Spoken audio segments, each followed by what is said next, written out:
Hi friends, I'm Jana Eubank for Hip Kit Club, and I'm here to share with you my first layout using the November Hip Kits. Now, along with the November kits this month, they released a beautiful clear stamp set that's the large numbers. These large numbers coordinate with the number background stamp that was released in September so that you could stamp these numbers inside of that outline number background. But today I'm going to be using both of these stamps separately. I'm going to be using these stamps to stamp out the year for a New Year's Eve layout, but these would also be perfect to stamp out the year or the grade for school layouts. Maybe you're working on Christmas countdown and you want to do the 12 days of Christmas or 25 days of Christmas, or these would even be great to use on your calendar projects. For my layout today, like I mentioned before, I'm going to be stamping the year on this layout, but I want to show you how you can do some two-tone shadow stamping using these solid stamps. So the first thing I did was stamped out the year using the Do-Si-Do pink ink that was in the color kit, and then I also stamped these numbers onto some post-it notes. I'm going to go ahead and fussy cut out these numbers, and then I'm going to place them right on top of the numbers that I've already stamped out on my white cardstock. I'm going to stamp out all four numbers so that I can cover all of these numbers with post-it notes. The next thing I'm going to do is use the same stamp, obviously, but this time I'm going to ink it up with the Skylight ink. And you can see that I'm going to just stamp over each of these numbers, offsetting the numbers slightly and doing it right over the top of the post-it notes. Now you want all four of those post-it notes to be on there because you don't want the two that is overlapping to go onto the number next to it. So that is why I did all four of those post-it notes. So we'll go ahead and stamp all of these. Again, I'm offsetting them to the right a little bit. And then here is the fun part, the grand reveal. So this is a lot of fun. You could also outline these with a pen or do some glitter work. I'm going to fussy cut these out, and then I'm going to use the Stardust Butter paste that came in the color kit to add some sparkle to this title that to these numbers that I'm going to be using as a title. So like I mentioned, this is going to be for a layout about New Year's Eve. Now, New Year's Eve is never exciting around my house. We're pretty tired after the holidays.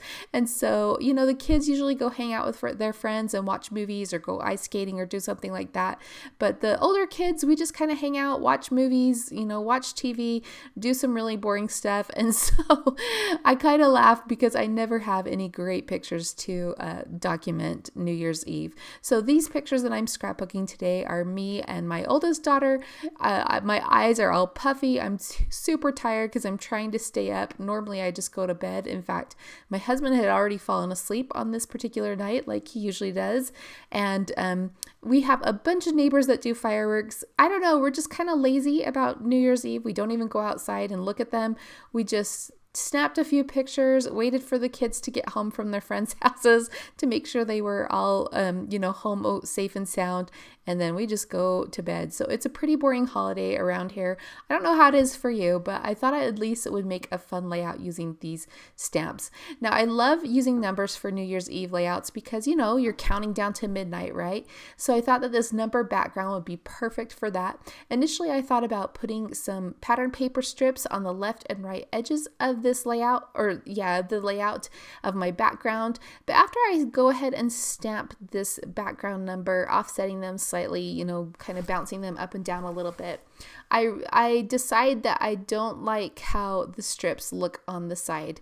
I also figured out that I didn't stamp this row of stamps very centered on my layout. So I'm going to go ahead and trim down that background, and I'm going to change up the way that I'm using my strips. In fact, I'm just going to place them horizontally like you can see here, and I'll layer those up. I really wanted to use that confetti dot because it reminds me of, you know, the party and New Year's Eve when you're doing your party blowers and things like that. But I end up just using those two pattern papers that you see there, the green plaid and then that color blocked stripe.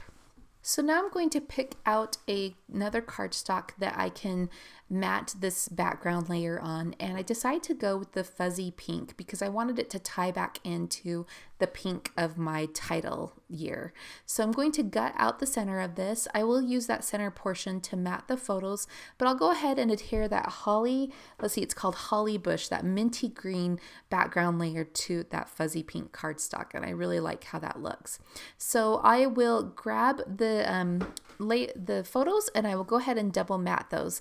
Now I'm going to use that pink because it will tie in with the numbers and also the background border, but I do double mat these with the evergreen as well, which is the darkest green in the cardstock kit. I really like that pink and dark green together, and I feel like not only does it that darker green tie back in with the plaid green strip that is below, but it helps those photos to stand out against that minty green holly bush cardstock that is in the background. Now before I adhere these photos, I am going to sprinkle the background with a bit of this ruby spritz that came in the color kit. This red color is not too dark red. It's almost more of a magenta color, which I think is great. Now, one word of warning, whenever you use a red splatter ink or red ink on something, you want to use it sparingly, and I'll tell you why. It will look like blood, big droplets of blood, or a blood bath if you do too much of it. So just use a little bit. So I like that while that's over there drying, I like that it adds like a confetti feel to the background with the splatters. But again, we just did a few drops so that it doesn't look like, I don't know, a crime scene, right? So while I was adhering those photos down, I was looking down at that color blocked strip, and I don't know if it was just begging to be cut into a fringe. So I pulled out my fringe scissors and went ahead and fringed that. And then I decided to add a second layer and fringe that as well. So I will go ahead and use my fringe scissors on that, adhere that to the page strip above it or strip below it, and I'm going to cap off the top of that with the snowflake strip from the fuzzy pink cardstock, and I really like how that looks. Now I will go ahead and place my title, and then I will eventually have my journaling overlap these strips across the bottom. Before I do that though, I want to add some more accents to the top, and what I decided to do was to pull in some fussy cut flowers. I love using flowers on almost any layout because you have all of these straight edges, right? When you have strips or blocks or photo mats. And so you need something organic to break up those straight lines. Flowers are perfect for this. So I went ahead and fussy cut out all the flowers of the Share the Love paper, and I used two smaller clusters on the left and top sides, and then I used a large cluster on the right. Now to the right of the number title, there is a little space, and so I'm looking for something to fill that in. I decided to go with this circle die cut from the main kit, and it says Sparkle Season, which I think is perfect for New Year's Eve. Even though a lot of the items in this kit are geared towards the holidays or Christmas, there's a lot of things that will work for New Year's Eve as well. So I used that Sparkle Season with the candle.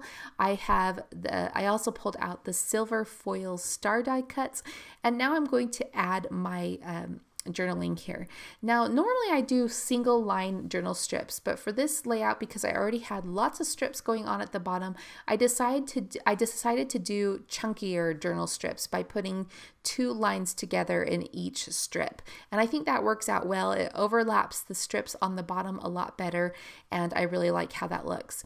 So this layout is almost done. The last thing I want to do, I thought I might add a phrase or something here at the top next to this floral piece. So I'm just flipping through some of the tabs.